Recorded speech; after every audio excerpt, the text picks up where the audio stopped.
Hello everyone, my name is Michelle Kaye, and today I will be presenting the ancient art of Asia. An image I have here is a painting from the Song Dynasty titled Loquats and Mountain Bird.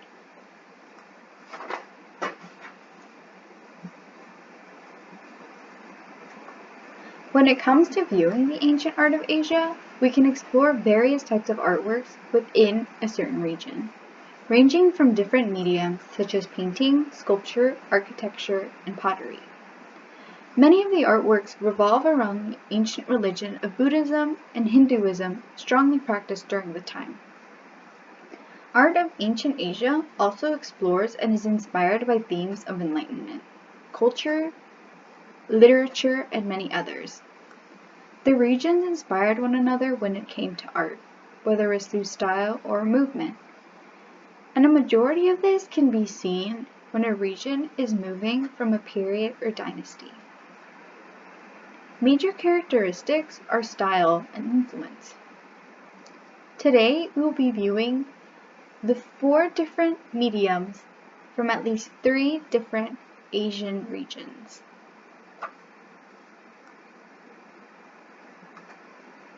We will start off in East Asia viewing painting in China.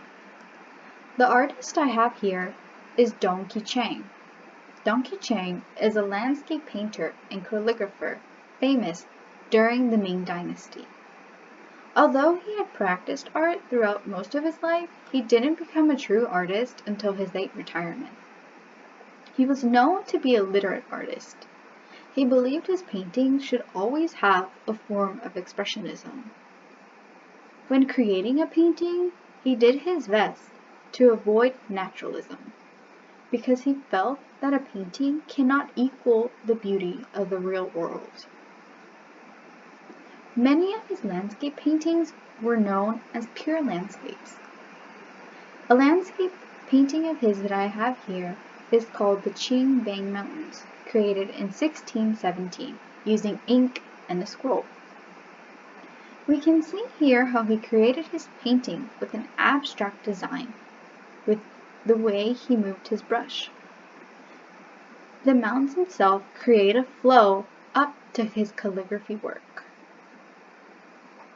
While his time as an artist, Dong Qicheng developed the notion that Chinese painting could be divided up into 2 approaches, starting with the northern approach, where a painting should be done with fine lines and colors, and the southern approach, where if an artist were to create a painting, they should use calligraphy-like strokes. This notion became a part of Chinese art history for years to come.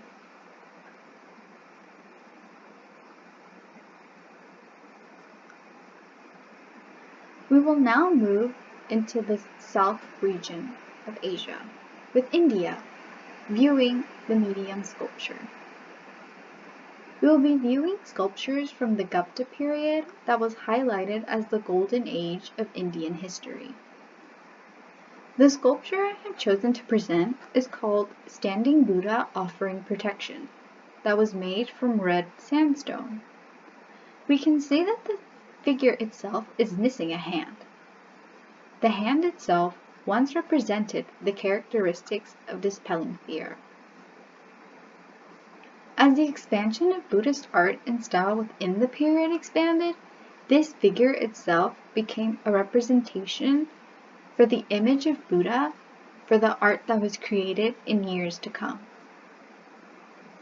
Because of the period itself, this sculpture itself can be referred to as the Gupta Buddha.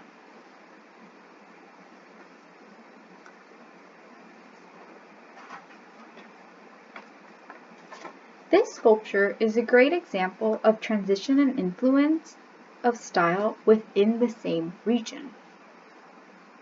The artist who created this was inspired from earlier art depictions from the Kushan Empire, but it is also suggested that the style was evolved out of the Gandhara and Mathura style.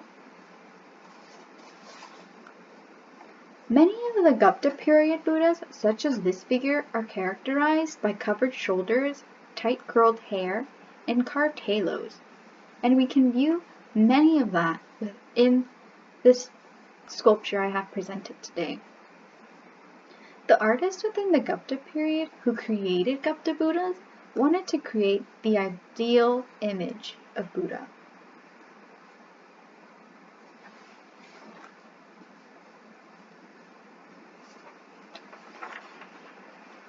We will now move into Southeast Asia, viewing architecture in Indonesia. The image I have presented here is an image of the Borobudur temple located on the island of Java. The temple itself was constructed in the Salinendra dynasty between 778 and 850 BC. The temple itself is known to have at least 504 statues of Buddha, along with 1,460 stone reliefs that decorated the first 4 galleries of the temple itself, by an additional 1,212 decorative reliefs. Each relief is known to narrate Buddha's teachings, events of his past life, and important Buddhist scripture. The temple itself revolves around the theme of enlightenment as you go through each level. It is known that there are at least 9 levels to the monument itself, with the first 3 representing philosophical and spiritual understandings of the Buddhist religion. The temple itself was constructed to have a mandala-like structure, but was heavily influenced by Indian Gupta art and post-Gupta art. The temple itself is known to be the world's largest Buddha temple, but we can also view the strong cultural and religious influence it had when it was created. The temple itself embodies the teachings, the life, and personal wisdom of the Buddhist religion.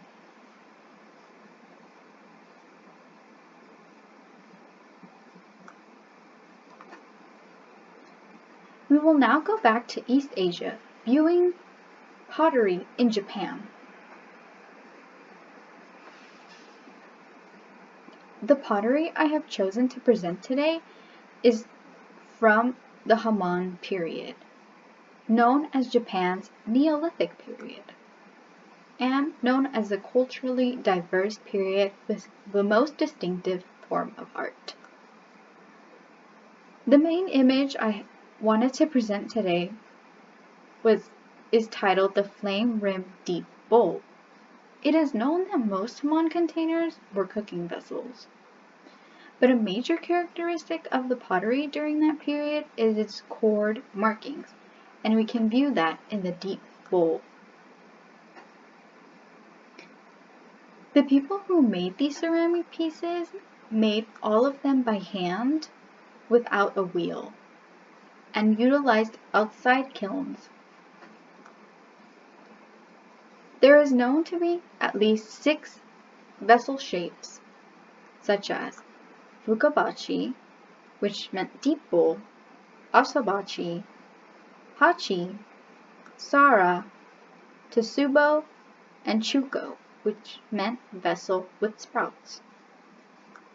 Many of the ceramics pieces often depicted some sort of animal. Towards the end of the period, the pottery could be categorized into 2 separate groups. Plainware, which represented the use for everyday life, and fineware that can be viewed in the flame-rimmed deep bowl and the deep vessel. Ceramics pieces were determined into plainware and fineware if the piece itself was heavily decorated. Skill in pottery was very important to the Japanese culture.